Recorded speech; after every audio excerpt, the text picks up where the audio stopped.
We build on every day that we do whenever we do structural collapse. So on day one, we start with the basic of the basic, understanding levers and how to pick up large objects with limited amount of tools. So that day one, what we're doing is we're taking large pieces of concrete. We're using pry bars and 4x4 pieces of wood. It's simulating if there's a victim that's trapped underneath that concrete that we need to get out really quick, or even on top of it, that we don't have any of the tools that we need. On a large type of event like this, if this was to really happen, tools are going to be sparse. We're not going to have as many as we want, but we can also use just old things, levers, different pry bars, rollers, to where we can pick these large pieces of concrete up, put them on some rollers, and be able to move these large pieces of concrete, thousands of pounds worth, from one point to the next, instead of having to use a crane or any kind of moving device like that. So it's just going basic as we can, and then we build from there. Now, what you see behind me, what we're doing is it's called a vertical lift.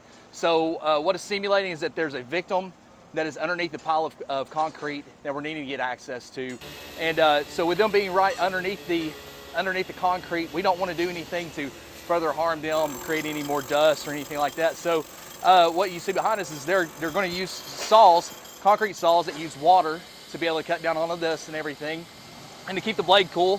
And they're going to actually make a huge cut in that concrete, and they have a tripod with our air source system set up right now, and they actually they're going to have a wedge bolt that's in the top of this concrete that they cut, to where whenever they make that cut, it's not going to go down into our victim, but we're actually going to be able to get that big, huge piece of concrete out of the way to create an open space to be able to gain access to our victim that's trapped and to be able to get them out safely. Today, what we're doing is we're putting all of the things that we've learned through these last 8 days, the lifting, the moving, the rakers that you see behind us, the vertical shores that are inside. We're putting it all together for one big cumulative drill. We've got one team working on this side, another team working on the other side of this building.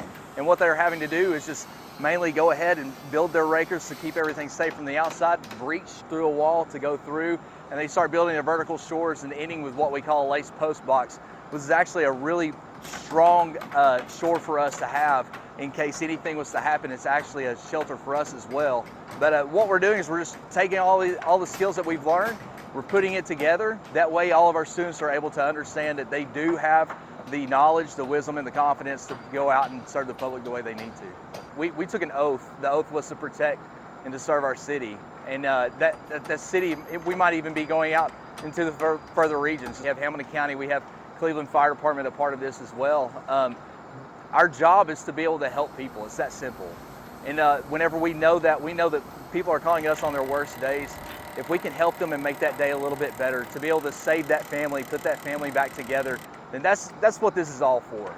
All the work that we put in, all of the learning, the strain, the hammering, the sawing, everything that we do, every little book that we read, we just want to make sure that we are best prepared to be able to serve the city and serve outside of the city, to where if somebody has that bad day, we can make it better for them and we can hopefully save lives.